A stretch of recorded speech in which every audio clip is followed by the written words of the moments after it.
Hey, welcome back to the Buck Junkie Podcast. We are back from our little heat wave break. I guess we always take a little summer break, do a little fun stuff. So, guys, how'd the summer go?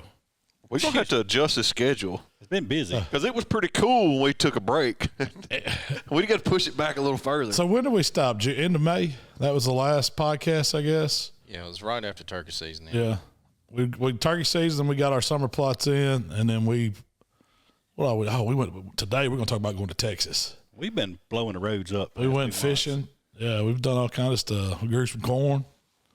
Definitely did that. What else we got going on? Waiting on this. We're going Squirrel Championship next month. So. Oh, that's coming up. Yeah. We're going to try to get Joe to come on here and talk about the Squirrel Championship. Yeah, because it's hard to explain. When you say, a matter of fact, I was talking to a lady yesterday, and she said something. I was like, well, I'll be out of town that week. She said, where are you going? We're going to Squirrel Cook-Off. She said, Squirrel. And I'm like, me and Mark, we were cooking chicken tenders, 800 pounds of chicken tenders the other day. We were talking to a lady at the church. About squirrels? They're just like, they're thinking like old school. Squirrel dumplings. Like, yeah. No, it ain't like that. Nope. That's what I thought going in last year. Well, we didn't get to go last year. Me and Mark didn't. But from what y'all said, it's like 5-star restaurant squirrel menu. Well, so I figured Malcolm was going. He had to judge, so I figured Malcolm was going to go in there and come out with the upset stomach, soup toe booty. up. Yeah, because he doesn't eat so much gravy.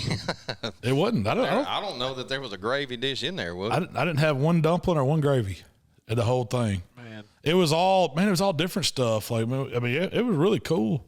I mean, y'all said stuff that I wouldn't even think about. Wild game or squirrel, definitely. Oh yeah, man. It was tacos, pizza, lasagna, ravioli. There was one like in a pineapple bowl. It was like one of those you'd see them do like an Asian kind of pork. Rice. Yeah, there was like a squirrel like that. Those chefs, I call them chefs because them jerkers were turning out some good looking stuff. But the unique thing was they allowed them to decorate the boxes and stuff too. Yeah, that was you part say one of of them it. had some acorns in the box. So, yeah, oak leaves and acorns. I'm sure they washed them and cleaned them, but they were Sure. They were decorated. He was in Arkansas. They didn't watch them things. That's somebody that forgot what they was bringing and got up there and they seen a tree out there. Like, walked up park route. So you walked around and saw more of the setups. I got to see a little bit of it, but it was kind of like a barbecue comp or something that we go to and cook. But it was exactly like exactly like kind of set up like a SCA contest. Yeah. So everybody had their little tents and some of them had 2 tents, but they had an area that they cooked in, and they weren't just cooking for the contest either. So I mean they fed. I'd probably say at least half of them fed the public. So they didn't just cook the dish; they made something else to hand out. And you're talking a couple thousand people come. I'd say at least. I'd say it was. There was at least a couple hundred kids in there shooting the BB gun competition. Well, they had other stuff going on. Like Mikey, he recorded the squirrel skinning contest. Yeah, the hottest squirrel, the squirrel skinning contest. They had a adult and a child's shooting contest with BB guns. Like pellet rifles or pellet rifles indoors. There was a company there because I looked at, but these weren't. These were those souped up. Those not they weren't Walmart edition. No, they weren't Gamos. They were like the kind that you hunt with over in Europe. Yeah. 22 caliber. Some of them, man, I think he had a 40 caliber or a 44 and a 50, didn't he? He had a 50 caliber air rifle. They say they kick like a mule. Oh, really? I hadn't. Too. I guess so. It's got to go somewhere. I mean, it ain't reloading it. That 22 caliber I got, like, if you try to hold it tight, you can hang it up. Can't do it. Are they smooth shooting? Do you feel like they're accurate? Yeah, they're real accurate. Well, yes and no. Like the ones I got it's like Gamo kind of or something? No, I have a crap, I can't remember. It's not a Gamo. It's a Air Mix or R Mix or something. I can't remember. Mine is it's got a nitrogen filled piston that shoots it, where some of them are spring. Like a lot of the Gamos are spring operated, and the recoil of the spring causes the gun to move. And if you like hold the gun tight, you're going to jerk it off every time. You're supposed to just like let the gun lay in your hand. And I'm sure the nicer pressurized ones shoot a lot better. I'm not good at shooting it. I mean, I can shoot a squirrel with it, but is it like a delay shot though? Is it like you pull the trigger and it takes just a second? Like it's not. It's kind of like a crossbow. Yeah. Like the recoil is opposite of what, like it doesn't recoil in your shoulder. A lot of times they recoil forward and it causes you to get off. But it's different. And they claim like you can't put a regular rifle scope on a pellet rifle, like like one of those, because the recoil actually break the pellet the other scope. You have to use a pellet rifle scope. I didn't know that either. So what does the spring make it do again? The spring's what fires it. But is it like the when you pull the trigger? What does it do? Jerk it off. Yeah, it jerks it off. It'll jerk it off. What kind of spring's that? Need to get you one of them. But they're tricky to shoot. It ain't just something you just throw on your shoulder and shoot like a 22. Yeah. I don't know if I want to go squirrel hunting with one. Oh, it's fun. I think it would be. I think it'd be pretty fun. Now, I did over the summer. I got me another little 22, and I finally got my suppressor in for it. You talk about a fun shooting little gun. This is another little 10-22, but I got the one that had the threaded barrel. Because I had the one didn't I buy one last year and you put the scope on? That one was a tack driver, but it was just a standard 10-22, like $200 ones. Yeah, it wasn't. This one wasn't much more expensive. I think to get the threaded barrel and a little bit more. I forget which model. There's a bunch of different model 10-22s, but it's a really, really good shooting gun, especially with that suppressor on it. Man, it doesn't even. I'll let y'all shoot it last week. Yeah, I want the pistol. Yeah. You don't hear the gun, the round go off. You just hear the mechanism of the gun working. It's quieter than the pellet rifle. It's way quieter. You bought some stuff like an assassin's got, like you see on TV, like screwing the thing on any. Yeah. It's super quiet, but I mean, I don't know like what the distance is with that. I'm shooting that semi-auto CCIs. Yeah, it's like a subsonic round made for semi-auto guns. But it's supposed to make it not jam up as much. I hadn't had too many issues with it. But I like the fact, like when we're running traps or something like that little 22 pistol. Oh, yeah. I would need to look at the grain of the bullet because I know they're way heavier lead than what a regular 22 round is. So it ought to, at 10 or 15 yards, it ought to thump. It ought to be a pretty good. It'll dust some turtles. I've been wearing them out there. Me and Rochelle sat out there one evening, and I bet I shot 10 of them. Mikey went back looking the next day and said he couldn't find no turtles. I went by and there was one turtle, and he was sitting on the far out limb. He looked like one of them Olympic divers when I come off the hill so scared. He just dove off the down limb and hit the water trying to run. Well, there's that one old tree in the water out there, and they one at a time, they'd swim up and get on it. And I didn't even get out of side by side. I was just propped on the steering wheel, locked in. They'd hop up. I told you. You shoot the back turtle. No, they only did it one at they took turns. Yeah, don't shoot the front turtle, the one that's up the highest on the lip. You shoot the turtle that's closest to the water because they're all their heads are facing pointed that way, so they don't see him fall off the log. So you can get all of them without them jumping. I'm gonna have to test that out. I think I about got them thinned down. I got one snake, and it was right off the bank. He was just sitting there. I don't know what he was thinking. So there was his cottonmouth. He was sitting there, had his head out of the water and mouth open. Well, Michael was walking out there fishing. And Rochelle saw it. She's like, "What is that?" I said, "That's a cottonmouth sitting there." I said, "Watch this." I put that old pistol on him, dusted him, old belly rolled up. So were you turtle hunting with the pistol or your rifle? I had both, and I'd swap it out, whatever I want to shoot. I was just trying to learn these guns. I mean, I hadn't shot a suppressor too much, but I do like the way that it hit. I mean, you would think that it would make your target off a little bit because I guess I figured it slowed it down or something.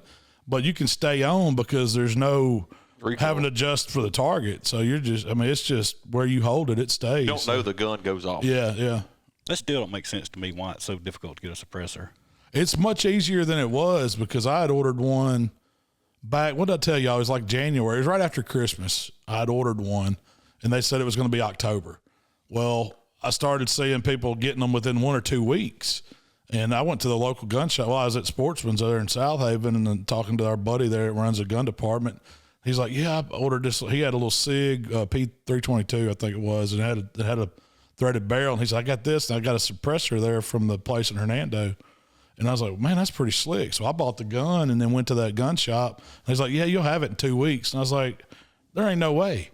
And you do the paperwork, like they got a little computer kiosk sitting there.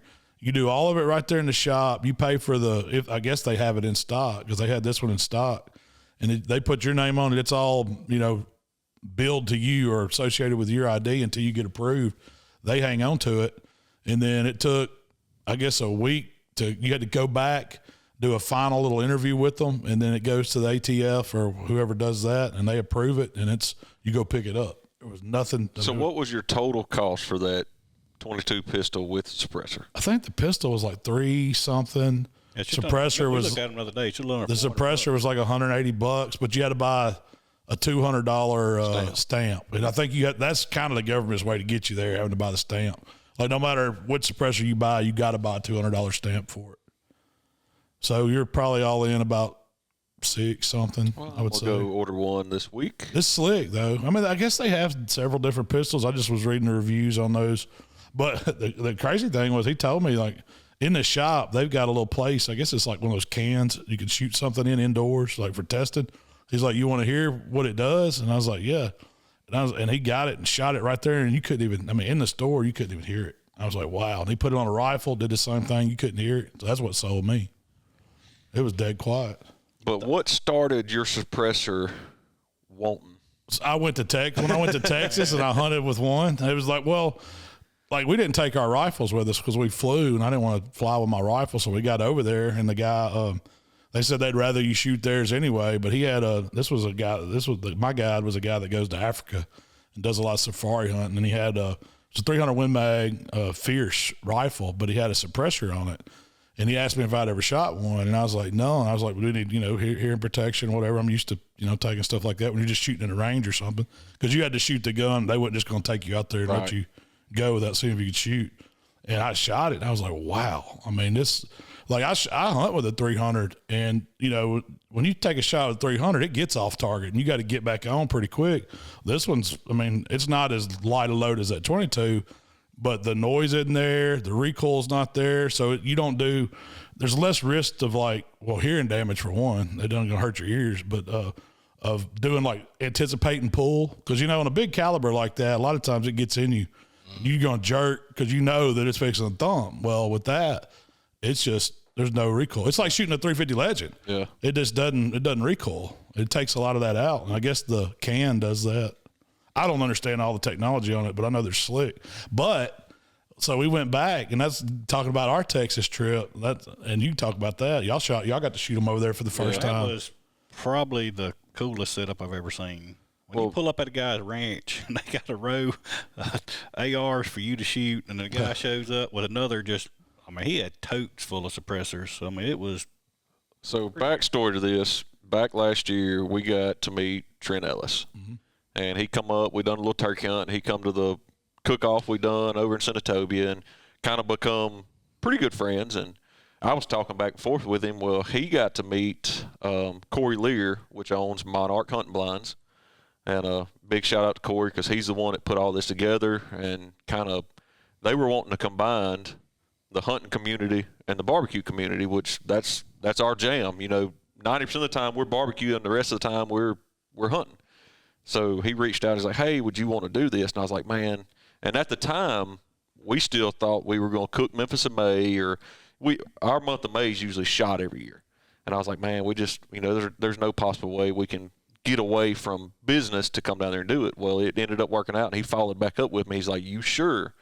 And I was like, and Corey was actually at his house, and I was like, "Let's talk about it." And ended up, it worked out.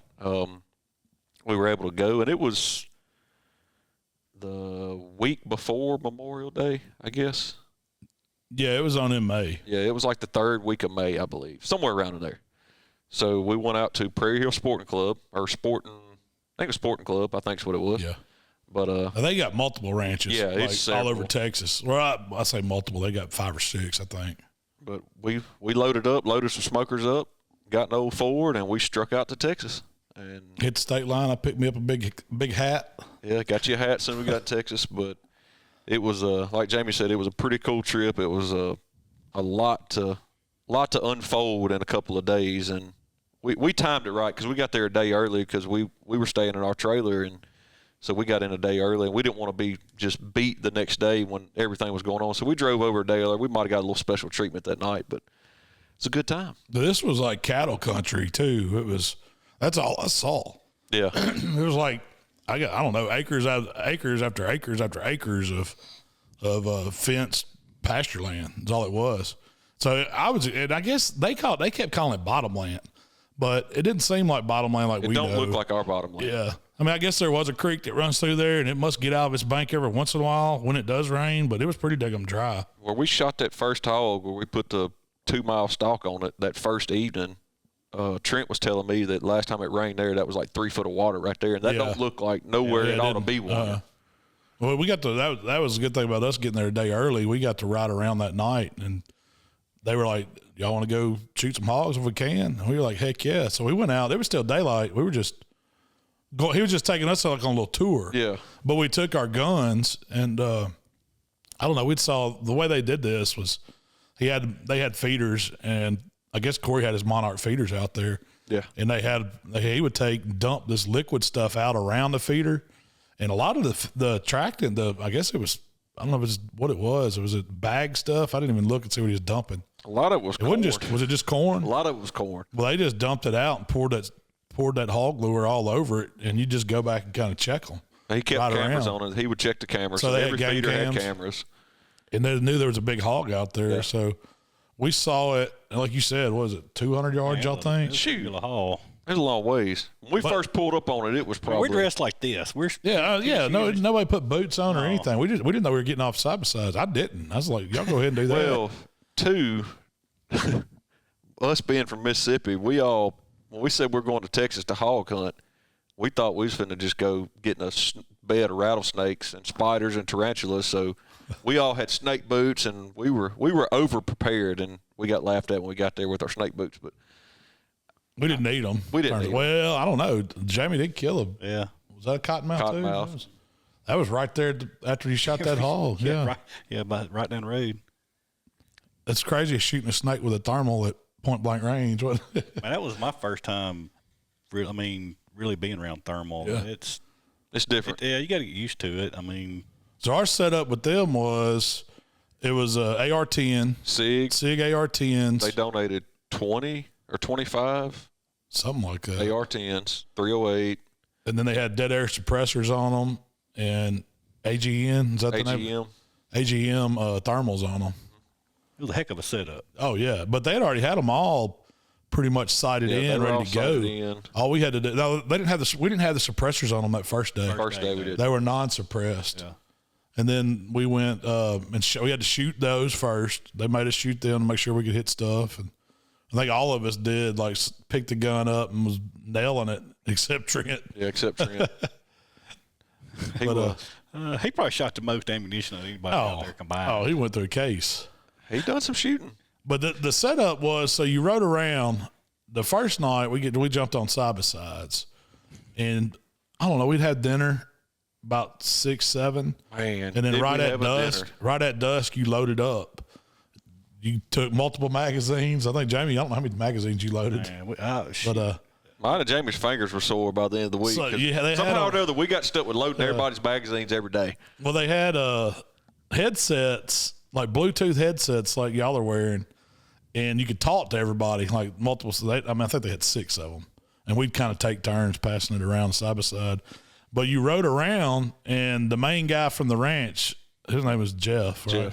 He had a handheld thermal, and he would spot the hogs. I guess they would watch cameras too, but he would spot them, and we'd kind of stay. And they had these red lights on the side by sides to where it was supposed to be.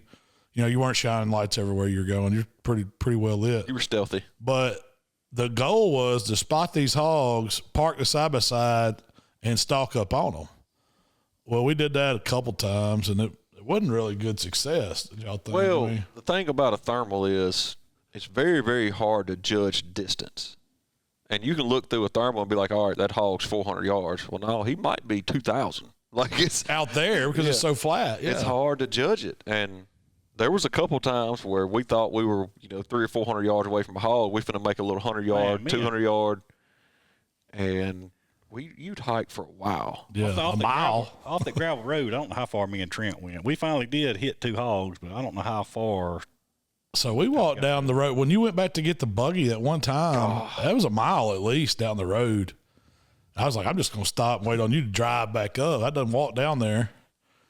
But that first big stalk where you had to walk across the slough. So that was the one I didn't go in. I even had some boots on, but then they were like, all right, on the other side of the slough over there, Jamie had just killed this water moccasin. We're out there, no lights, nothing. You just got rifle and thermal.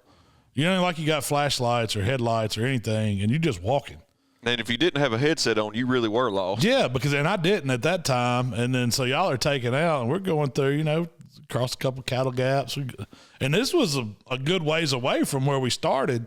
Oh, yeah. And I was like, well, we can sit on this levee and see if we can shoot them. No, they want to get closer. And I mean, pretty much like Jeff or somebody they'd be the lead guy, and we'd single file line behind. Yeah, there was always a guy. You couldn't see nothing. So basically, no, you were just walking blind. The lead guy stepped on a snake. The second guy pissed the snake off, and if you was the third or fourth guy, you got bit. And I was the last guy, so I was going to be. But the way this was supposed to work was we were going to single file line it, keep your guns pointed in a safe direction, follow him out there. And you had a tripod too. Yeah. And so he'd fan you out. You were supposed to be shoulder to shoulder, and they'd fan you out about 10, 15 yards. And when they said shoot, that was when you were supposed to hammer down. Well, that worked. I don't know. Once. 10% of the time we tried it. Trent, he wasn't good at 1, 2, 3, and he was 1, 2 shoot. Yeah, he just wanted to shoot. And they'd unload on him. We killed a bunch of hogs, but it wasn't doing that. Yeah. That wasn't how we killed the hogs. Like later that night, so we finally got on a big group after we rode around till it was 2 or 3 in the morning. Yeah, 2 or 3 in the morning. And we come over this one hill, and he's like, what did he say we were going to do? No. This was a good story. First off, Jeff is very safety-minded, and you got to be. Yeah, oh, yeah. Because, I mean, you never know, especially doing what he's doing. You have clients come in. You have no idea their background. You have no idea their gun safety. If they've ever been around an AR-10, you have no idea. So he is very, very strategic in making sure he goes over all the rules. So when we first got there, Jeff gave us the rules spiel. And Jeff's one of them guys, like, when he talks serious, he's pretty intimidating. Mm-hmm. Like, you're going to listen, you know. So we do all that. We have dinner. We go out and shoot these hogs, and this is 2 in the morning. We're in 2 side-by-sides. We're in 2 crew cab Can-Am Defenders. 8 rifles. 8 rifles. You and me and Malcolm in one. You and Malcolm are in one. Corey. Me, Jody, and Trent, and Jeff's in the other one. And Jeff comes over the radio and said, do y'all want to kill some hogs? And, of course, we were all saying yes. Absolutely. And here he comes in serious mode, Jeff. And he says, all right, pull up beside us. And y'all pull up beside us. And it's pitch black dark. We can't see nothing. We just know we're on this big field. And he says there's 200 hogs in He gets up on top of it with his thermal and sees them. And he said, what did he say? Guys? Now, guys? Boys. Everybody, boys, yeah. We're all right, all boys out there. No matter how old you are, you're boys out there. Yeah. He says, whatever you do, crap, mine just went blank. I forget how he put it, but it was hilarious. He basically told Corey, whatever you do, don't run over a hog. They will flip the side-by-side over. We're going to run out across this field, and when I flip the lights on, y'all start blasting. Y'all go one way, we'll go the other. Shoot out your window, and it was very planned out, we had a plan, and it was a safe plan. Yeah, strategic, safe plan. That's how this went. So we tear out across this 100-acre field. And we're going pretty good. We're in the dark. And I look at Jody, and Jody's like, I don't know about this. So I put my seatbelt on. I pull it tight because I'm in the back seat. And I take my knees, and I put in the back of Jeff's seat, and I'm wedged in the side-by-side because I know if this ends badly, we're flipping over. Gun out the window yet? Yeah, oh, yeah, gun's out the window. And see, I never heard the we might flip over part. Oh, no. That didn't cross my mind. I was worried about getting shot. No. I wasn't worried about getting shot. The flipping over part, I was like, yeah, this is going to be sketchy. Well, we get out there, and we're talking about it being in bottomland. This field is a swamp. Yes. It is just pure mud. And we're probably running, when we start, we're probably running 40, 45, 50 across this field. I mean, we're booking. When he punched it. Yeah. He flips this green light on, and it looks like ants. It is freaking hogs out our window, front windshield, and all hell commences. I mean, it's guns a-blazing. Plan kind of went out the window a little bit. It's great. Plan totally went out the window because the first thing he did was drive right in front of us. Like I got a gun out the front windshield, and luckily I saw those green lights coming right across your door went right in front of us with my gun out the window, but I wouldn't shoot. We were at that sideways point. At that point too, by the way. Oh yeah, I believe it. Well, at that point, y'all got on, I don't know how many hogs, and then me and Jamie just start waylaying them. And it's recording this on the thermal too, and we're trying to shoot. But man, you talk about you can't get on anything because that thing's busted and jumping, and he's running over all. I don't know how many we hit and ran over. We hit a bunch of hogs. This was crazy. It looks like some straight outlaw stuff. The very first thing. I don't think that's the recommended way to do it. No. We're probably going to get kicked off all podcast platforms right now. But for talking about yes. All I know is Trent shot. When the light come on, Trent had a big boar right there in front of him. He shot and dropped him. And all I could say, he said, don't run over him. And we squared that dude up. I swear we come off the ground. He said, don't run over him. Yeah, don't run over. Kapoo. Yeah. And we did. And I look over at Jody, and all I hear him is he's using some pretty strong language, and I look, and his head is between his knees, and he's just holding the camera up, trying to record. He's like, please don't let me die. Please don't let me die. Please don't let me die. And he got him a little nerve-wracking because you are in a field just blasting ARs, just squeezing trigger fast as you can. It's pure chaos. It was. But when we got done, it was probably – It was clip dump. Oh, yeah. I was out. Yeah. And it was probably – I was handing Malcolm my magazine out of my gun. I couldn't even shoot in the back. It was – I'd say there's 10 or 12 hogs in that field that we ended up getting. Oh, yeah. There were several we didn't find them. You knew you hit them, but they made it over the fence. Made it over the fence, or you get out there in that tall grass, whatever that stuff is, it makes you itch. You can't see the hog laying down unless you ride up on it. How many hogs do you think we saw total that whole trip? Oh, several hundred. I bet we killed 30 or 40. Yeah. Between the group, easy. There was over what, 3 nights? Is that how? Yeah. Yeah, 3 nights. The last stalk we went on, it was probably – it was 30 or 40 in that field. Easy. They have a hog invasion there. There's plenty of them. And I think they do that pretty regularly. Yeah. Like, hunt them over there. And I know, not just that group. There's other people that go there and do that. Yeah, do that. They got to. You got to. Those hogs are so invasive. And, you've seen it. When they get in a field, they destroy that field. Well, that same night, was that the night that one of them run right down the road? Yeah. Like to the buggy and Trent just waxed him. It was a private drive right there on the hunt ranch. Yeah. But it was it wasn't a highway. No. We wasn't on highway. It was going to one of their feeders, a little side road on their property. And he squared right up to us and run right to us, and Trent actually hit that one. He couldn't help it. It was outside right off the hood. I'm sitting there like I say, it does take a minute to get used to thermal. I'm sitting there like, oh my gosh, man, is that this guy's cow or is this a hog? That was the thing to me. You see everything out like, there. It's a hog. And I'm like, man, Trent, I don't know. It was a hog, but Trent blasted it too. But it takes a minute. Trent's been around it more than I have for sure. But these thermals they're clear, they're good thermals, but there's a lot of heat signatures out there in the woods that you don't really notice until you look through a thermal at midnight. Well, my thing was I kept screwing up instead of getting eyepiece like contacting my eye. I was spaced back like a regular scope. Just as an instinct, not knowing or not thinking about it, and it's hard to see as good. Well, what gets me is when you come up off of it, you can't see nothing. You're disoriented, and that was the thing. Like when you're moving, doing it, you got to almost keep that other eye open just so you can kind of orient where you are. Because if you got that eye closed and all you're looking at, it's really like a TV screen. You don't realize it. It's not bright. Like you're looking through a scope, and it's so much brighter. Yeah, your eye. And Mike, you noticed that messing with the ones around here. Yes, it'll mess you up. You just, I guess you told me I'm supposed to keep one eye open, but when you close that other eye, when you come, like you said, when you come off, like I tried to walk and I couldn't walk. I had to just stand there for a minute and let my, get reacclimated. Mm-hmm. Then I could take out walking, but it does. It mess you equilibrium up. The biggest thing I noticed was we're used to shooting our deer rifles, and we like to zoom in on what you're shooting. Yeah. You can't. Don't do that. Yeah. Oh, it gets so if you shaky. zoom in on a thermal, you'll lose the hog. When you shoot and he takes off running, you can't get back on him. Yeah. So like the last day, I never even zoomed mine in, and that was way better. Well, when we shot them ones at like 700 yards, I zoomed in on them, but yeah, you get to at least lead them a little bit. Yeah. It's almost like you need a tracer round every other round, so you can kind of, all right, I need to get out ahead of him a little more. Because you're getting, like, the distance we were, they don't have nothing but open ground to cover. So you're shooting at them as long as you can swing, but that was the thing. You can't swing too far. You can't swing too far as there's somebody around you.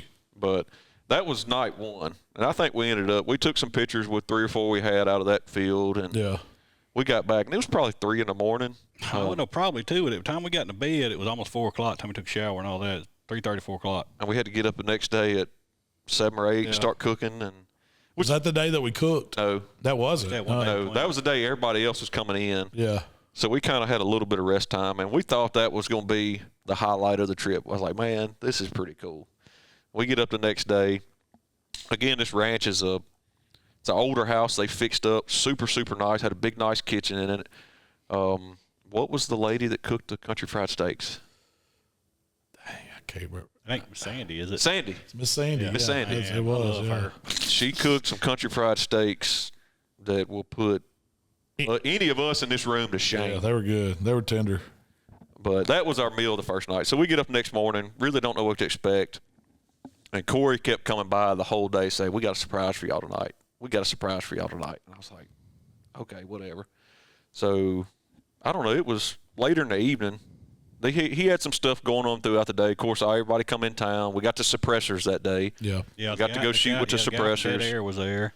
Learned a lot about the different suppressors, the different styles, and again, it caused us to buy some. But we had a heck of a dinner that night.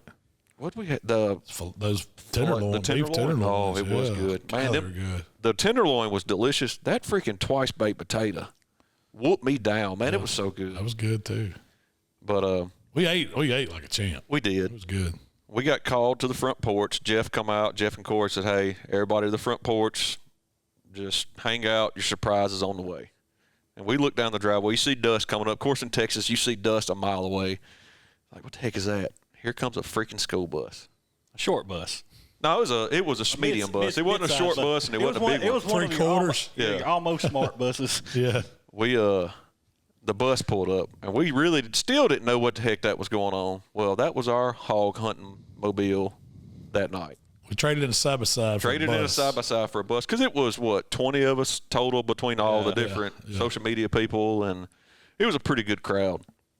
And they had they knew where all the feeders were, and all the roads going to the feeders were pretty good. And the freaking bus was an off-road tank. Like, it actually done pretty dang good. He got off in some of them pastures with it. But Jamie got the bright idea. I was like, hey. The whole time we hunted the night before, thermal was leaked up to the Can-Ams with the iPad. So we could see what Jeff was seeing, whoever was seeing that night. So we kind of knew, and I got the different experience. We were just in the blind in ours. Yeah. I kind of jokingly said, man, if we had a TV on the bus linked to it and you could see Jeff kind of like perk up. And I'm just like joking. Next thing I know, I guess it was him and the guy. What was the guy that the freaking beast that made the horns? Yeah, that made the horns. Yeah, that dude shoot. He was bad. I can't think his name though. We need Jody. Jody remembers everybody's names. So they left out and went to Walmart. Next thing you know, he comes back with like a 75-inch TV, flat screen TV screwed to the roof of the bus. They took two 2x4s and made a bracket, then got one of the mountain plates and mounted the TV to it. Rigged your little Gorilla battery pack to it. You have to have a charger. And all of a sudden, we had the first row of seat was a 75-inch TV hanging there. And this bus had like a skate patch. It's a skate patch on top. Yeah. Had AC too. Had good AC. It would run you out of it. So Jeff, what was going to happen was he was going to have his thermal in his hand. He was going to sit on top of the bus, drive down the roads, and spot the hogs, and you get off, and everybody gets off and shoots them. That's how it's supposed to work. That's how it started. Yeah. I mean, we did go on a stalk like right off the bat. Oh, yeah. No, we did a bunch. No, I got tickled. So, like. It ended up, though, just hanging out the window. So, one of the other people there was Dave Williamson. Yeah. We met him through Meet Dave. He's done a comedy show at the shop, and he's a stand-up comedian. Super, super nice guy. He is a water polo. He went to Auburn, I think, and played water polo. Big swimmer. And, of course, he was gung-ho. First stalk. And, of course, we all knew what the stalk was going to be like. It's like, all right, we got 20 hogs in this field. And everybody's like, whoa, let's go. All of us sit there. It's like, y'all go ahead. We're going to sit this one out. Get y'all some of that. About 45 minutes later, here comes Dave just pouring sweat out, stumbling back to the bus. He says, y'all can have this shit. He's like, man, we walked for 10 miles, seemed like. And it is. And you don't realize the mosquitoes in Texas. Mosquitoes are big. Shoot. Them things wore me out. But by the end of the night, we would ride the bus to the feeders and shoot the hogs out of the bus windows. And that worked pretty dang good. It did work good. You killed a bunch of them doing that. But I learned, too. I don't know how legal it is. I mean, we were safe. We didn't. We were on private roads. Private property. It was on private property. We wasn't riding around with like loaded guns or nothing. No. It was all. But I do know when you put them suppressors on, that gas has to go somewhere. And if you're on the discharge side in a school bus, it'll burn your neck when they're shooting. Absolutely. That's why I always try to get the first seat, like 2 back from the driver with nobody with camera stuff in front of me. That was like where all the tripods and all that stuff went, so I didn't have nobody blowing that on me. But if you got on the downwind side, it was burning you, yeah. But I don't know. I mean, that was like I say, a trip of a lifetime to where we done stuff. We got to see stuff. I would go back tomorrow. I would too. That was so much fun. So we got that, and then of course Monarch Feeders. They're freaking tough. The hunting blinds. So he does hunting blinds too. Hunting blinds. And they're slick.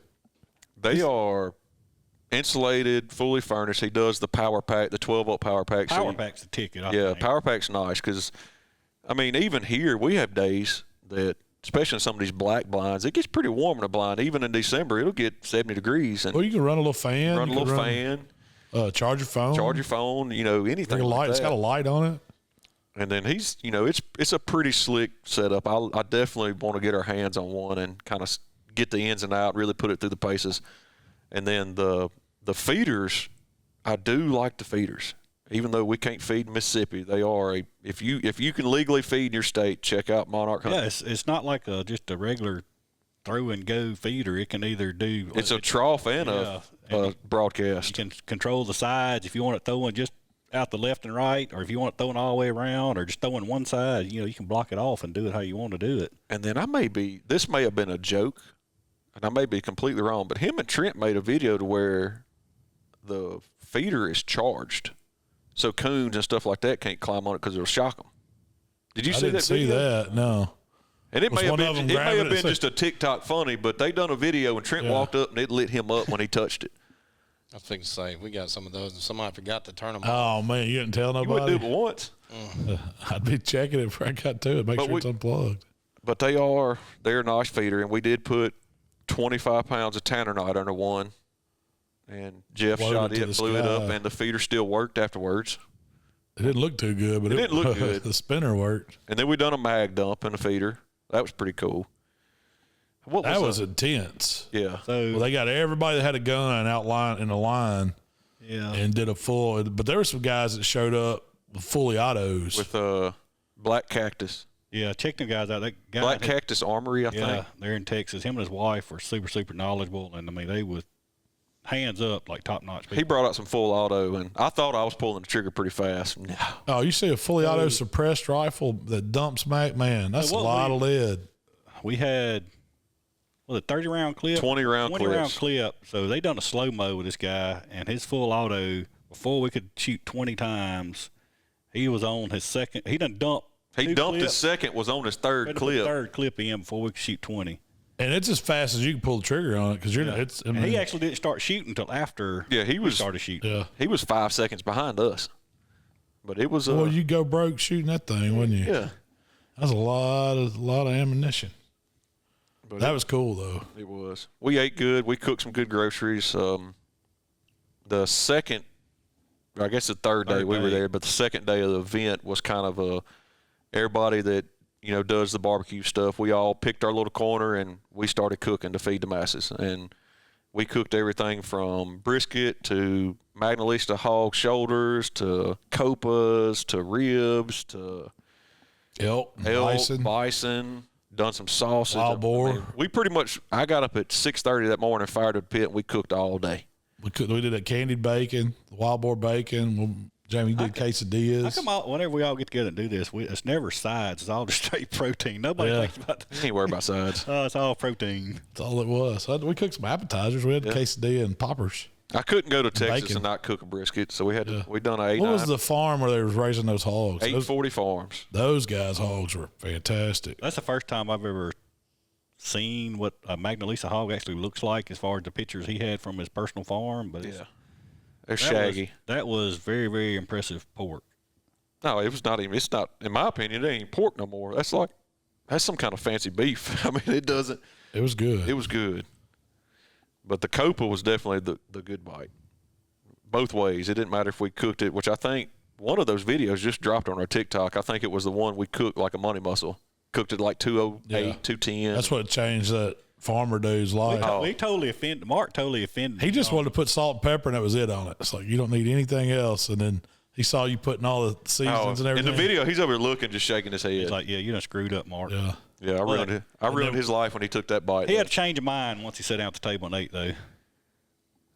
But it was a heck of a trip.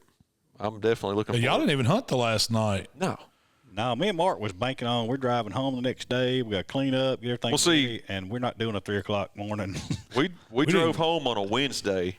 I had a rib contest at my house. I had teams showing up on a Wednesday. So it was like me rush home to get set up for 20 teams set up in my backyard, and it's been raining for 2 weeks. And my nerves are already on the end by then anyways, but we had a busy week right there for sure. Well, I went. Like, we didn't leave till 11, and I don't even think You said you were going to bed early. No, it was 4 o'clock time y'all got back in. It was almost 5 by the time we got I up took at a 6 shower to and drive laid home.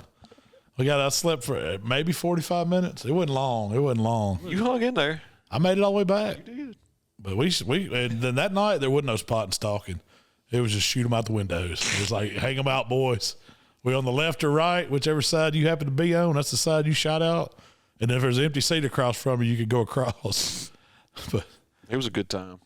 We'll all have to get back out there. And I don't care if we just go out there to hang out. Man, that ranch itself was just cool. And, just a different part of the world, whole different terrain, I like Texas. I've been twice. We're going back. I'm going back November. In Mississippi, you're, as a landowner, if you have 1,000+ acres, you're pretty stout. Yeah. Gee.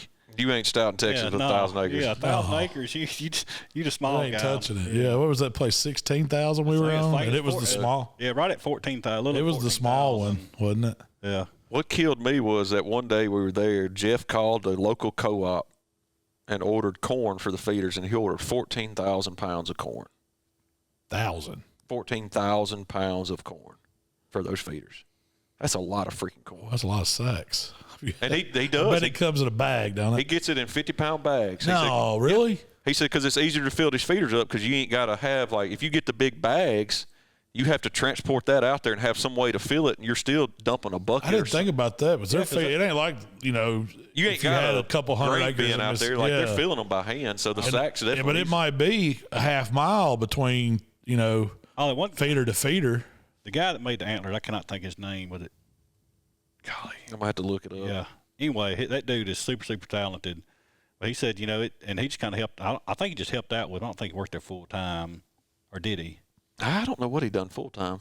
But he said, so I was talking to him. He said, sometimes you might get on Can-Am at 6 o'clock in the morning, and you're not showing back up to 6 o'clock at night. You're still checking feeders or checking. We didn't put a dent that first day. We rode for 3 or 4 hours, and we didn't put a dent in that ranch. Like, we didn't see a tenth. I still don't think we really saw the whole thing. No.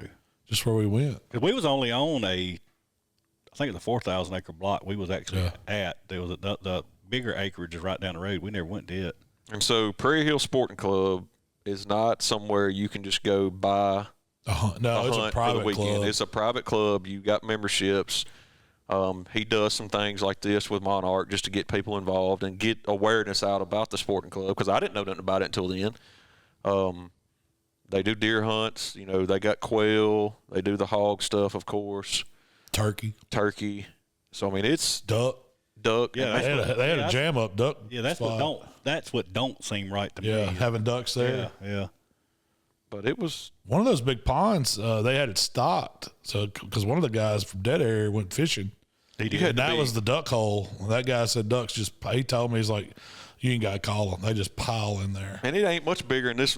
It ain't a big water hole. No, it's not super big. I mean, it ain't even an acre, I don't think. I guess they're flying that river or creek or whatever ran through there or something. It didn't look like duck land. Nothing like habitat we got or Arkansas. But it was a good time. I did see Corey did do a post last week with he running a special on the Monarch. Comes with the platform, the charging box, chair, and everything. All that. He's giving away that side by side and that trailer. Yeah, it's $100 ticket. It's a sticker. You buy a sticker, and you put you in. What's a sticker? Is it sticker $100 or $10? I don't know. Probably $10. I know the one for the blind was $10, but I think for the side by side and the hunting blind, this hunting blind is $100. Did he have like a limited number he was doing too, or? I don't think so. I don't think. Because he just gave away like their normal size hunting blind, and then he's got that one built on that. I guess like a 14 or 16 foot trailer. It's all same guy that we were talking about. I got inside that one. It was pretty slick. That was slick. Yeah. It can be a duck blind, or I guess you could put 20 people in it and go deer hunting too. I mean, I guarantee you 4 of us stay in it pretty easy. Oh yeah, it had big nice chairs in it. It was slick. But definitely check them out, man. We can't thank Corey enough for the invite and everybody that was involved with it. I mean, there was a lot of moving parts that went into that couple of days of hunting that, everybody knew their job and done it well, and it was a heck of an event. So looking forward. Hopefully we can get invited back, maybe. Hopefully. So, Mikey, you missed that one because you had Will's graduation. Yeah, you didn't get to go. Graduation, so you didn't get to go. On that one. But you did get to go with us up to Michigan. Yeah, that was a fun trip. Yeah. What'd y'all think about that, fishing on the Great Lakes?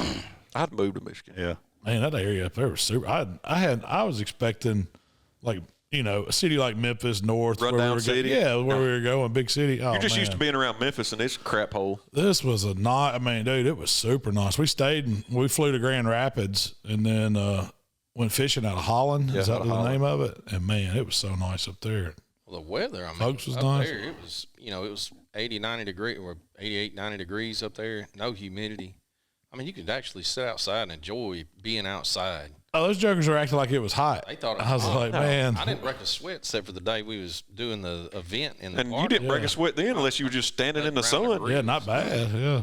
Yeah, you had to be up around the grills. Have you ever been trying to do that here? You die. Oh, on asphalt like we were, you'd die. That, no, the whole time we cooked for the whole day, I probably seen 2 flies at the most. Yeah, I didn't even see a fly. I mean, it was, I didn't see a mosquito. I didn't see a fly. now whatever them bugs were was going out in the boat that morning, they were kind of strong. They didn't mess with me once we got out of the marina. I don't know what I they didn't were. see them. They like no seams or It something. was like all in the boat. I guess he like got in there during the night under the canopy or something. Yeah. But like They once we bite got, the crap out of you. yeah, once we got out we the, didn't have that on our. once we got out of, I guess the bay, and went out into the lake itself and kind of picked up speed. I guess the wind it blew out. Blowed the them boat. out. That's what's funny. So me and Emily went to Holland, I don't know, 4 or 5 years ago, and we pulled up to that bay, and I was like, oh, that's Lake Michigan. You know, I Yeah. thought that was the lake. No, that was the freaking bay. Man, we pulled out in Lake Michigan. It was like pulling out in the Gulf of Mexico. Vast. Yeah. We're It's- thinking Mississippi Lake. You can see the bank. It ain't happening in Michigan. It ain't. What got me was the sand dunes on that side of the lake. I was like, you don't expect that. They were like mountains. They said they had to rescue people at the bottom of them things because they can't get back up. There's one, yeah. Oh, bear something other. It's $3,000 if they had to come get Yeah, you. pretty If much. you walk down it, And can't get back can't up. get back up. It's only, you're calling, I guess, Coast Guard. I guess what it is. That's the only thing that can come in and get you off the water side. That would suck. That'd be embarrassing. Yeah, how embarrassing would that be? I walked down the hill, and I can't go Can't back get up. back up it. It's something bear, something heel. I saw it on TikTok. I had no idea it was up there. Like I didn't pay attention to where it was, but I saw people doing it. It's a hike to get back up. It's pretty steep. It's the angle of it what gets you on sand. So now we've been out deep sea fishing 3 or 4 yeah. times down at Yeah, I beach. got. And hands down, that was a blast. That guy that was it Big Orange, Wild Orange? Yeah, out Now, of that Gulf guy, Shores. He put you on some fish. Yeah. And then I've been inshore and I've been Michigan. And I think if he told me to go somewhere tomorrow, I think I'd go back to Michigan. You go back and fish Lake Michigan. It was. It was fun. I mean, I don't know. I like red fishing, and I like. Y'all just didn't have the best of hot. day. Yeah. We was on the fish. I mean, we caught a few, but it wasn't. My thing is, it's like you're really not fishing. Yeah, You're just pulling around these lines, and they're doing all the work. To me, it was like And then when one gets on, yeah, you get to fight it, but it's trolling. yeah, It's exactly like going to Sardis and running 50 poles. it wouldn't be. It's nothing. It's just dead weight. I think you're fighting more the weight that's out there than the fish. Because, I mean, that's what got me. It's like, oh, you're just reeling. The only reason why I'm reeling so much is because of the daggum line. So it's 2 miles out there. It's way you know? out there. They would run. They would run. I mean, My daughter Abby's with us, and hers hooked on at like 530, 550. Yeah. And It pulled it out to it pulled 1,200. it on out almost at the. was it a king? Because those were the ones that Yeah. run. The lake trouts, they were just dead weight coming in. Yeah. Michael's was The king ran pretty good. that So, was yeah, the we first didn't one have he many caught. lake trout. Yeah. He caught that one, and that it had ran out so far that the captain had to put the rod on his shoulder, and he was like Helping he him. was double fisting Yeah. line back to Michael And just let him catch up. because he had done ran out so far, and it was just it was wearing Michael out, and it was. I don't know, how big was that fish? 26, 27 pounds? Yeah, it was a good one. And Abby ended up catching 2 big ones, Yeah, too. Abby, she hooked up some good ones. She had a real good time. It was fun. I mean, I'd go out there and just ride on the lake. That was the coolest thing was the lake being that crystal clear, just beautiful blue water. Yeah. Oh, the water was pretty, too. And it was smooth that day. I mean, 300 foot deep, where was that? Yeah. Now, I couldn't afford to fish up there. Because, I mean, you got to think, we had 10 grand worth of tackle out in the water when we was fishing. Dude, they had box after box after box of those I've never lures seen and tackle like paddles that. and I don't know how they chose what they were choosing. Yeah. It's not, They opened them up, and they were so close in color, a lot of them, that he would open up, and he would just dig through. got until he one he's found a looking certain for out of one. 1,000, Like yeah. He knew it was there. yeah. And then hook that one on and throw it out. And I was like, I don't know how he kept it. our captain, whatever I don't know how much stuff he had. And I told him, I said, hey, so for our video, I said, I'm going to go down here and like film in your cabin just to show a glance at all the tackle. And he looked at me and said, no, you're not. Yeah. Does he not want people to see what he's got? Because they or- fish that tournament all the time. Up there. They've yeah. won that tournament several years. And I was like, all He right. didn't want nobody to know He's like, secrets. you ain't filming in that. So did y'all ask him like how much was the rod, like one rod and the whole rig or whatever? I didn't. What do y'all think it would cost? I mean, I'm sure the pole's $200-300 probably. Yeah, and you got every one of them. I mean, all of them are running planer boards if you're fishing off the side like that. So I don't think they're like ridiculous. $10. Yeah. No, they're probably more than that. But planer boards. they had some copper line on one. There ain't no telling what it cost. Expensive enough they spent the whole damn fishing trip unwinding. Yeah, that's because it got tangled up. Yeah. He was just letting the boat go, and him and that deckhand stay back there unwinding that thing the whole fishing trip. You know, that was one of the coolest things I've seen. He had, I don't know if it's Garmin. I think it was Garmin. It was all electronics on his boat, but it was to his watch. And he could change the course of the boat, slow it down, speed it up, do everything he wanted to do from his watch while he was out on the back. See, our boat wasn't that fancy. That boy was still fishing. Now, he Really? did have a little knob up there on the dash. He kept turning. He would tweak that knob, and the boat would gradually Follow a drift course. that one way. But it was all kind of like David had his spots marked and knew where to go. They had it all marked. So when they got out there, he just didn't do nothing to the boat. And we just made circles like we were on a NASCAR race. I mean, I watched his that's all we grids he did. had, because he had like a grids that he had in there, or like fishing like channel or patterns or whatever, and the boat was following those. And he would, I guess he programmed the boat in to follow that, that little squiggly line down through there, and then it would turn around and come back. It was some high-tech fishing to have, was it 15, 16 rods out? 15 poles. So We had 8 on each side. I don't know how much ground we were covering. 100 yards wide. Oh, you were more Easy. than that. You were almost 200 yards wide, I think. And then back behind the boat that far too. I mean, There that's were a several, lot of 'cause you area. got to think the planer boards were probably 60, 75 yards out each side of the boat, and then you had 400 foot of line behind the planer board. And then you got that big drop anchor with that 20-pound weight that it would go down 200 foot, and Straight- you had 400 foot off it. We fished with cannonballs. We had cannonballs on each side. That's what it looked Mississippi like. split shot. No, you couldn't cast that one. Freaking weight had It's like a shot put, pretty much. Yeah, the weight had a rudder on it. Like, It did. like, how big a weight do you got to have a rudder? No, it was. That was slick. If you had 16 poles out, just for I don't know what these rod and reels cost. Just say they were $500 a piece for rod and reel, which I'm sure that some of them probably more than that. I mean, you're already up over $5,000. You're almost. It's probably $1,000 a rig, probably, or somewhere close. And then you look at all that tackle. And it's just that ain't catfishing. Oh, he said that the dude told us the tackle cost more than the boat we were on, and we were on a big boat. I mean, it was Y'all were on was 31 foot. Yeah, we were on 30, 27. yeah. With a full blown kitchen, place to sleep, bathroom, and all that in the bottom. Oh, we didn't have all that. We had a bathroom that Yeah, we you had a to bathroom freaking. and a lobby of lures. Well, what did Luke go down there? He was confused about the. What did toilet it say had on a- ours? It said don't use the water or something like that. Yeah, he wanted to turn the water on because there wasn't no water in the toilet. And he done got to sweating a little bit. It's one of those Panic mode. We can't use RV the toilets where you got to hold it down a little to put the It's water. got a grinder in it. Yeah, a grinder. The boats have like a grinder. Really? They said you didn't want nothing down it, only paper, nothing else. That is, I've been on several boats, and I've never been on a boat that I would have been comfortable if my stomach was hurt. I mean, it's the Don't last have a bellyache resort. on a boat. The one we were in was like, it wasn't even a closet. It was smaller than a closet. If you had to go number 2, you'd had to back in there. Oh yeah, Yeah. that's how ours Hope was. you was aimed right. Now, it was bigger than the boat we went out on that one time, Jamie. That boat me and Malcolm went out on. I couldn't have backed in it. I'd have been stuck. I couldn't even go down there to pee. That thing was so small. Yeah. It was like, That old deckhand went down in there, though. Yeah. You know, you had a rough night if he was stomach looking was forward to that. We need to have a boat etiquette like because every boat I've been on, deep sea fishing, even that one, it had a sticker by the toilet that said, if you don't eat it, don't flush it. So if you're number 2, do you just wipe your butt and put the toilet paper in a garbage can? Oh, I think, that's what that's what they wanted you to do. I just don't know if I could walk in there and take a number 2 after somebody else done been there and skid marked toilet paper in a garbage can. I just don't. I don't know if I could do that. It's last resort. You're supposed to. You are. Yeah, I guess so. It's last resort. And a lot of times on them fishing trips, you've been eating freaking Bahama Mama weenies and Big everything Mama else. pickled sausages. Yeah, I mean, You gonna wipe We 3 or didn't 4 catch times. fish. I mean, We didn't catch fish till we put the Big Mama on.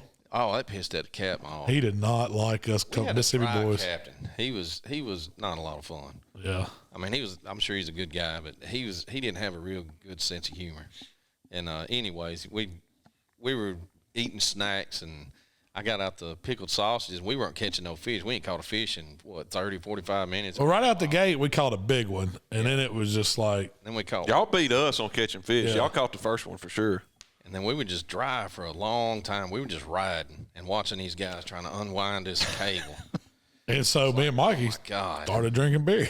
Yeah, so we started drinking a little beer and started doing some videos or whatever, and got the pickled sausage out. And I said, well, Captain, I said, let me, do you care if I put this on the hook Send it down. and send it down? I said, this is our good luck charm. He looked I said, at you like I he's guarantee you we're going to start catching fish. When you put this pickled sausage in this Michigan lake, we're going to start catching fish. And he kind of throwed the paddle board and the little hook over there next to me. He said, I don't give a damn what you do. And he walked back over to the corner, and I was like, what an ass.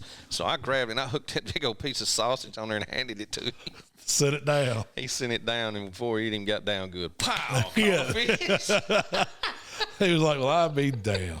He said, I learned something today, and then the rods went to going again. Yeah, And I was like, yeah. there you go. I told Put you. that sausage in the water. Got the Chummed it monkey up. off Yeah, of it. chummed it up. That's what we said. Chummed it up. I kept trying to get I always try to get people to laugh anyway. I was trying to get our captain to laugh. grin or laugh. And I said, I bet you come out here with a case of them damn things next time.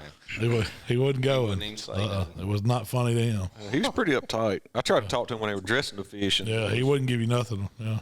So that's something else I never seen too. I'm over there while they were dressing them. I carry some stuff back to Suburban, whatever, coming back, and that's like a god awful noise. I've never seen you dress fish and got a whole fish grinder. All that grinder. Shoot, that was a 20 horsepower garbage disposal. That's exactly what it was. It was blowing and going like chipper shredding. Dude, they throw some of them big king salmon heads in there, and that thing went to I thought it was going to break off it the vibrates. bolts. Oh, he's shaking the whole table and everything. Jerking and Yeah. bucking around. So we put in the water at a marina. That was awesome. Super nice. Well, come to find out, it's a private club that has like the pools. It's like a yacht club, and it's all private. Well, they hate all the fishing boats there because they're out there trying to drink their mimosas And they're and chumming martinis, fish. and they're chumming salmon over there. Just grinding. Because I and asked him, I spraying. said, I bet this don't go real well. He said, no. He said, all these rich folks hate us. Hey, He said, man, we get into it with them all the time. bringing in fish, putting them up on the boards. Yeah. They have to see all that. Then they grind them up. Because the Fish was good though, man. fish was good. Yeah. which ours supposed to be in next week. Yeah, they froze it and vacuum shipped it and Vacuum sent it. We Shipped go it to back us. again. I'm gonna drive just so I can carry a Yeah. cooler. Yeah, I'm driving next time for sure. So which so after we caught the fish, we went back to what was Steve's name? Andrew's house. Yeah, No, it wasn't Andrews. That was dang, what was his name? I'm terrible with names. Yeah, me too. I'm sorry, but anyway, Huh? Joel. Joel. Yeah. Joel. I That's was wanting to what say it was. John. Joel. It was Joel. We went back to Joel's house, and he Sorry, had his Joel. grills fired up, and we cooked. What did he do?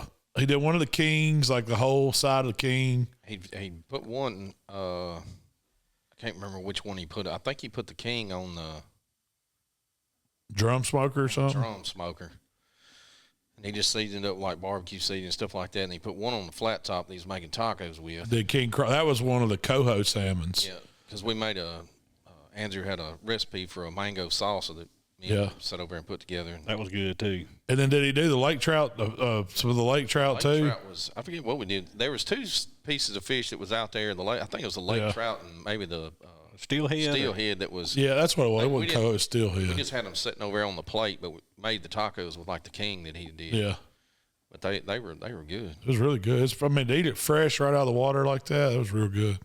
I tell you, the boys went above and beyond though, because we got off the boat he already had his garage set up, which I think he's pretty nitpicky on his garage. His garage probably always looks like that, Yeah, but no, it was. man, had fans going, had drinks ready, had appetizers ready, and he had the Keurig of bartender machines. I've never seen one of those. Me either. It amazed me. I was like, man, that's cooler than the stuff on the boat. It was like it's a drink machine, and you got like, I don't know, what do you have, like whiskey, Had three bourbon, rum, 3 whiskeys and a water on it. yeah, and threw it. I think seriously. He had tequila and he had vodka and rum. 'Cause he was making, because you could make it. It had these little pods like a Keurig K-Cup, and it like a hurricane or margarita or whatever you wanted. Whiskey sour. Yeah, and you put that in there, put your glass under, hit the button, and it had the tubes and pulled all the stuff through. I got a couple of slick. the non-alcoholic versions of it. They were Did they good. make? Yeah, you could do those too. It was good. I could see where if I was still a drinker, that would get me in trouble. Yeah, dial a It's drink just too up. easy. You try one of Go the over and just hit ones. start. But He had a hangout spot there. that's pretty cool. And man, we ate good. We had a bunch of good groceries. And And so Michigan, they had some. They got a butcher up there. Yes, the butcher shop is awesome. They're supposed to be sending us some of those sausages because we cooked a bunch of those that day too. It was 4 different kinds, wasn't it? Like, we did a loaded baked potato, which is probably my favorite sauce. It was really good. I got some of that coming this way. It was a pineapple Korean something, maybe. I like the doggo. that was Which a spicy one, wasn't it was like a Serrano chili pepper sausage with cheese or something like that. That was good. So and when then we he had say a a unique one. It was like a blueberry Blueberry goat cheese sausage. was good. I got some of that coming too. It's kind of. I just said, man, this would be great for breakfast. Yeah. When they told me about the loaded baked potato, I was like, How's that going to work in a know. potato, in a sausage? I was like, that don't even sound good to me. And I took a bite and I was like, holy smokes, that's a dang good bratwurst or whatever I don't know what you call Sausage. it. They call it sausages. Now, I got corrected on saying bratwurst, but, But sausages. when we say a butcher, this was a true butcher shop. So it's Mitten Barbecue Supply and Robert Bond. Yeah. Who it is. They share the same establishment. And I mean, we got butcher shops in Mississippi, but I want to say it's illegal in Mississippi to bring in whole primals. It has to be all packaged from like Benny Keith or PFG. Really? I didn't know that. Because you've never seen one, and I was talking to Frankie about it. And I want to say he said that it's a law in Mississippi. You can't bring in whole primals in a butcher And shop. break them like that? Because that's exactly what they were doing. This is an old world butcher shop. Like they had a half a cow hanging in the back just ready. So he's Yeah, several. And hogs, sides of Irish, pigs. correct? He was Irish, correct? Yeah, I think they were Irish, yeah. And that guy it's unreal what he can Oh, do. it's a real deal. He was cut. Not only were they doing all the cuts, they made bologna. Like y'all smoked some of the bologna.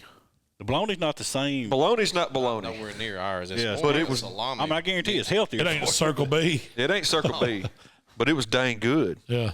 It was more of a coarser. It was Right, like I if you guess. took like some hard salami and bologna and mixed them. Had the bologna flavor. It had a little bit of the bologna flavor. It had the texture of like a hard salami or like a hard dried sausage. Did it have the sourness that salami has? Because, a lot of times they put that not citric. really. It's more of a bologna flavor. It had an awesome flavor. Now I get where Jamie went over there because they made sandwiches for us for the boat the day before, and he's like, "Oh man, we got bologna cheese and mayonnaise sandwiches." I'm like, "Heck yeah!"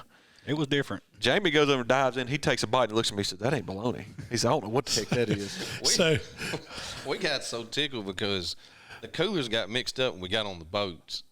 And y'all were talking about your bologna sandwiches in your lunch. So Jay's wife had made him this massive cooler of goodies. Like we had. it had little dip, slider sandwiches, boat dip. It was a cooler full of crap. And Snack sticks. What is all this? Yeah. We got the wrong. Like I knew we had the wrong. I said, "There is no way Yeah. that Shelley made all this for For the other our boat. boat. Yeah, for the other boat. There's no way." There was a love note in there. Yeah, I told him she left a note.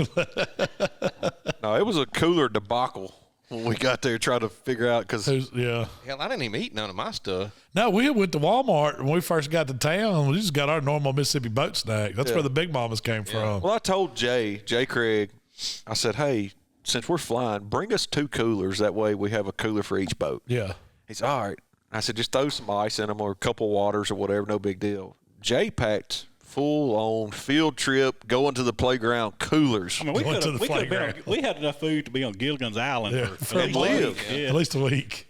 We could have stranded on the dune down there. Oh, yeah. Call nobody for a few days. Well, we had Luke with us on our boat, and he came with snack stuff. fanatic. Yeah, he came with a ton of stuff. Luke's and just then fanatic all the way around. what was the other guy's name that was with Chris? John. He brought like some sandwiches from a deli, like he had full blown like hoagie sandwiches.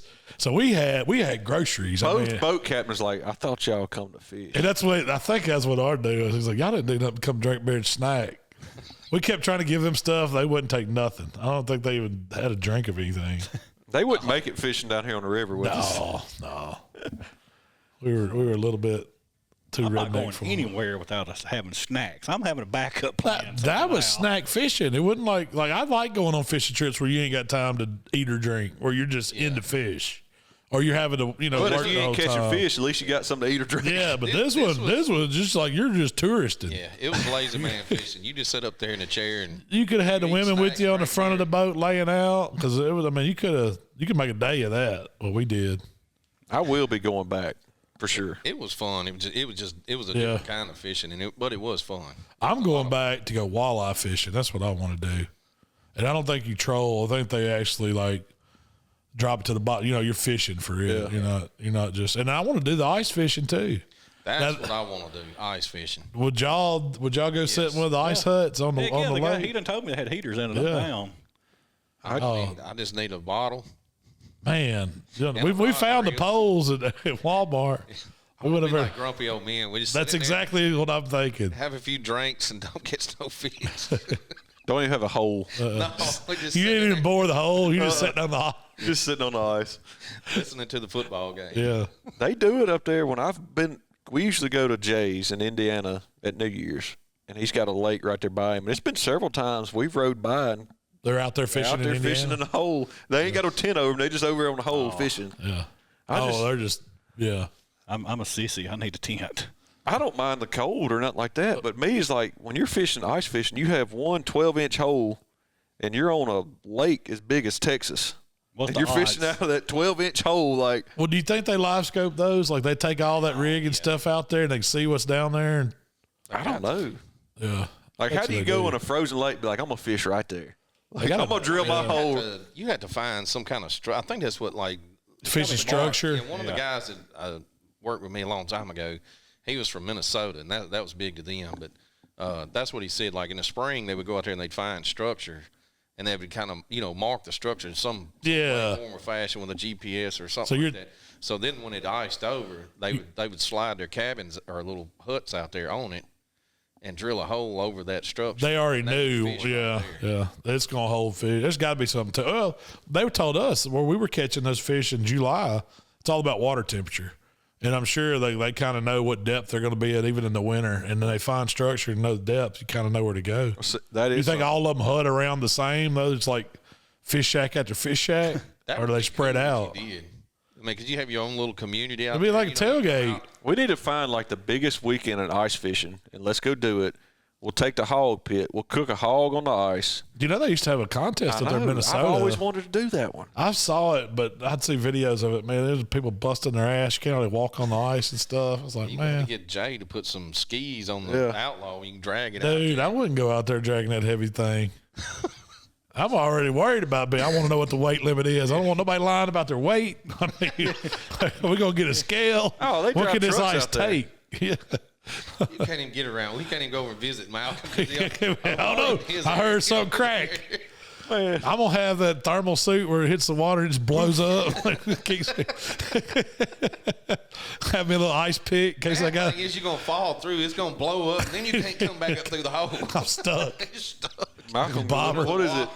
Was it Cornelius with the ice pick? That's it. I'm having one of the picks where I can claw with it. I got two. I ain't playing. Scared to death. Hell yeah, it would be. No, I definitely want to go though. That'd be like a trip. That's a bucket list item. Well, there's a place up there they were telling us about called Torch Lake, and I looked it up. And beautiful. man, it looks like you're in the Caribbean. It is beautiful, like turquoise blue water, beaches, and they said it's just like being in the Gulf or somewhere in the Caribbean with nothing that'll kill you. Like you ain't got to worry about snakes or jellyfish or anything like that. Sharks. I'll get in the water there. Oh, it looks like you see pictures of what is it, Crab Island and Destin. Everybody goes. It looks like that. Yeah. Just boats out there, just kind of anchored up a little bit. Everybody out having a good time. I'd like to go see that. Beautiful place. So what do we got on the agenda today? Since we're kicking Buck Junkies back off. Well, we know we got the squirrel. We already talked about that, and we got to go get our dove fields ready. We're less than a month away now. We've already started. Like, you've already burnt one. We got one more we got to burn. That's what you do when it's 100 degrees outside. Yeah, you go burn. Yeah, might as well. Yeah. Mikey about fell out last week, didn't you? Yeah. Well, I mean, if you don't burn now, the way it's going now, we're going to be in a burn ban in the next few days. Yeah. So either do it now or don't do it at all. We started, like, we noticed. So what we did our wheat fields, we had standing wheat going from last fall. Yeah, we always plant it like for food plot for deers, and if we've always said that's it's a pretty versatile seed. If you don't plant anything else, throw down wheat because it'll sustain wildlife all through the year. Yeah. I mean, we got turkeys in it in the spring, summertime, the deer out there eating in it and stuff like that still, and plus it's got some fawning cover and stuff like that too. So, but we did it because it's cheap. And we went to sunflower, millet, sorghum, spray, fighting weeds and all that, and it just didn't work for us. So this was kind of like our cheap way of being able to do a dove field and still get some benefit for other wildlife. So I got like 4 or 5 different friends that done sunflowers this year, and all of them said the exact same thing. As soon as it popped up, deer mowed them down. They ain't got nothing. Well, we had weed all the way up till a few weeks ago. We were watching it, and all of them had the seed heads. They had dried out just like you wanted. Grass was kept to a minimum. Like, we didn't fight the Johnson Vass invasion. Yeah. Like we normally do this year. Well, you did spray it once, didn't you? Once. But it looked great. But the birds came in, and I don't know if it's Tweety birds, crows, whatever kind of bird. Every species was out there. Dove, there were dove everywhere, and it knocked every bit of the weed off the top of those. So we know they were eating it. So wind, we saw where wind can do it, and then the birds will do it. So we know we fed them good. Now it's just time to get all that stubble down to where we can hopefully have something to hunt. But if things go like they are, we may not have no birds. We had birds 2 weeks ago. It always goes. Yeah. I think we'll have some birds. We'll probably have a decent shoot. This is the third year we've been hunting the top of the hill there. And it ought to be about to where some of the birds that are migrating actually know to come through there. And I don't know. Me and Michael sat out there, I guess it was 2 weeks ago on a Friday evening, just kind of seeing. We got out there about 4:30, sat back in the shadows, and I bet we counted 100, 150 birds, that one day. But then I went back last week and I didn't see hardly any. So they move depending on fronts and what comes through and all that. And it's been some fronts. But yeah, that's what we got going. We had the boys come out and do some coyote hunting the other night. Yeah. They killed one. Yeah, they weren't, I told them where they could set up at, where not to, just because they're not used to the property and stuff like that. So, but yeah, they set up on the dove field and killed one out of the dove field. But we're going to try to probably do a little content if we get to burn today, and then we'll be back next week. May have a guest if we can get it lined up. Schedule works. We'll try to get Mr. Joe Wilson from the World Squirrel Cook-Off to come in and talk. He's probably going to be via computer. He ain't going to be here in person, but we're ready to get fall kicked off, man. I'm excited. It starts feeling like, as it closer it gets to Labor Day, it starts feeling like hunting season. It does. Need a 40-degree morning.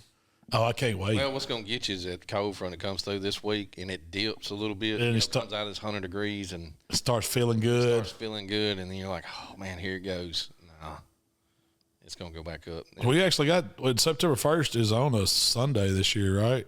So dove season will open that day at 2. At 2 o'clock. So it'll be that's how it used to be. I don't know if that's the case this year. I don't know. We need to check the regulations on that. I bet you it is. I bet you you don't get to hunt till after at least noon or something like that. Somebody had to honk the horn on the truck, let you know it's go time. Saturday, that's going to be what we're going to do. We might have to go to the sport clay shoot Saturday morning or something. Get tuned up. Yeah, get tuned up. Shoot a few cases. Well, we would have killed some birds last year if we could shoot. It wasn't for the lack of trying. It was a little embarrassing, but yeah, embarrassing. I think some of them made 2 passes. Still didn't get hit. Just to buzz you. Yeah. Hey, y'all, watch this. Yeah, I bet you won't fly across there again. Watch this. They didn't think nothing about it. Fly right at them. But that's the fun of it. Well, take us on out of here today. Well, Mark. we appreciate y'all listening. We're going to get this season kicked off. Hopefully it'll be a successful season at that, and try to keep y'all up to date on what we got going on. But we appreciate y'all listening. Y'all check us out on Facebook, Instagram, YouTube. We got some more stuff coming out. We'll keep you rolling, but we finna go burn the Duffield. Let's do it. We gone.